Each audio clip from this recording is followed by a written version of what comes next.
Alden Richards at Maine Mendoza.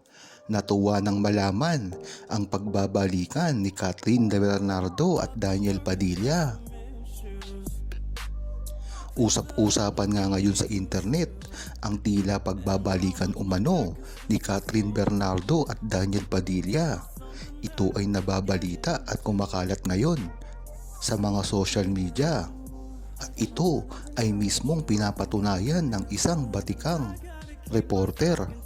Kaya pala nakapagtataka kung bakit hindi ngayon mahagilap si Catherine Bernardo pagkatapos ng movie nila ni Alden Richards.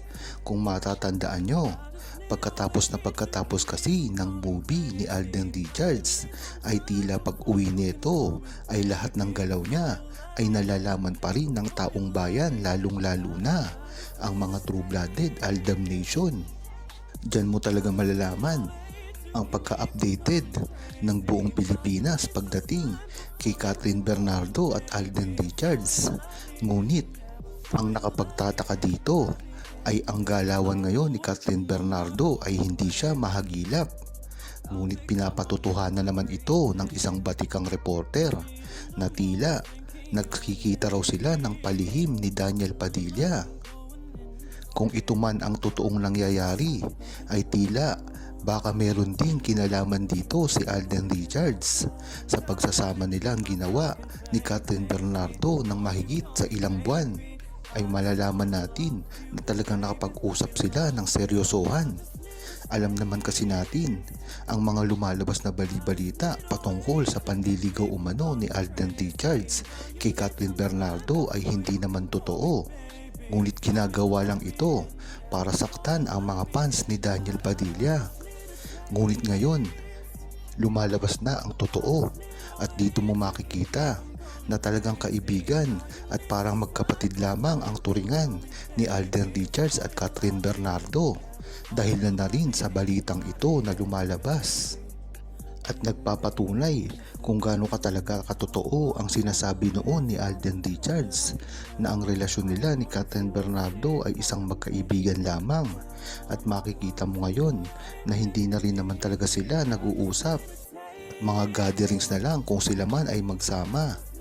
Kaya talagang alam natin, talagang tuwang-tuwa si Alden Richards at Maine Mendoza at kampante kung ano man ang naging kahatnan ng relasyon ni Daniel Padilla at Catherine Bernardo ay tila nakasuporta ang dalawa. Ayon kay Mais Jamay, malaking sakripisyo ang ginagawa ni Alden Richards ngayon at Maine Mendoza sa kanilang dalawa. Sa isa't isa nga ito, nakikilala na ng buong Aldam Nation ang ginagawang sakripisyo ng dalawa para lamang hindi magiba ang kanilang relasyon. Kung matatandaan nyo, talagang itong dalawang ito na si Maine Mendoza at Alden Richards ay kahit kailanman ay talagang nagtatanggol sa isa't isa. Marahil ay hindi na ito naiintindihan o naaalala ng buong Aldam Nation. Ngunit pagdating sa mga pangbabash ay talagang nakasuporta ang isa't isa, lalong-lalo na si Maine Mendoza na talagang pinagtatanggol si Alden Richards sa kahit anumang pangbabash na natatanggap nito. Ngunit malabo ito dati kay Alden Richards dahil hindi pala salita dati si Alden Richards. Ngunit pinapakita niya ito pagdating sa mga aksyon. Kung mapapansin nyo, yan naman talaga ang style ni Alden Richards. Hindi siya madalas magsalita sa publiko, ngunit makikita mo dito ang sincero ng kanyang gawa. At kung matatandaan nyo, wala siyang sinasabi dati sa relasyon niya kay Maine Mendoza. Ngunit pag nakita mo ang gawa niya dito pagdating sa kaliserye at live ng Itbulaga, talagang mararamdaman mo ang tunay niyang pagmamahal na inaalay kay Maine Mendoza. Yan naman talaga ang dapat niyang gawin dahil kung sa gayon ay totoo ang sinasabi niya sa kanyang mga interview dahil dati ay napatunayan na rin ni Maine Mendoza at Alden Richards ito. Dapat nga lang ay kumpirmahin nila ito sa mga interview nila na ginawa naman ni Alden Richards dati pa lamang. Yan naman kasi ang dapat nilang gawin nang sa gayon ay hindi malito ang buong Aldam Nation sa mga pangyayaring nagaganap ngayon.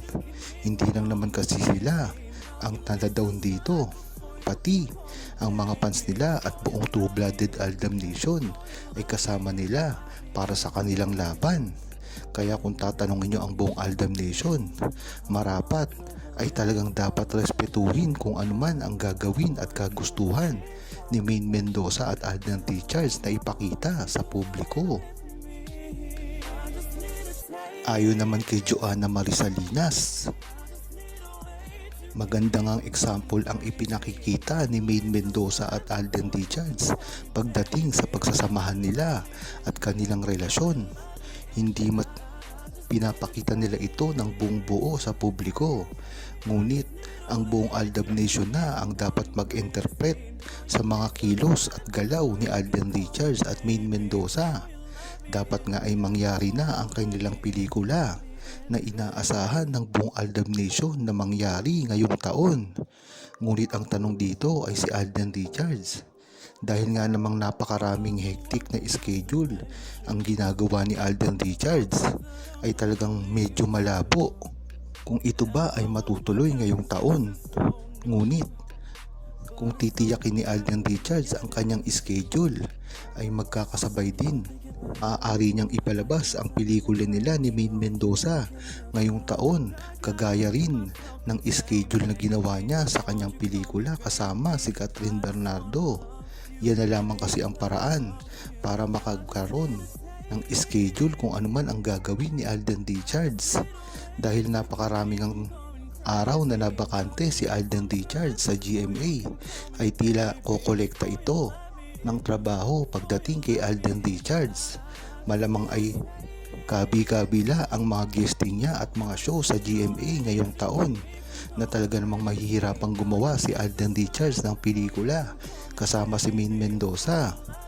Ngunit dito na mapapatunayan at masusubok ni Alden Richards ang kanyang kumpanya at ang kanyang pagka-independent pagdating sa paggawa ng pelikula at proyekto na hindi kasama ang GMA7.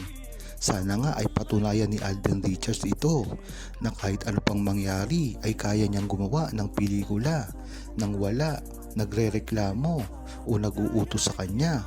Yan ang maganda nilang gawin nang sa gayon ay manumbalik na ang lakas ng Aldab ni Maine Mendoza at Alden Richards.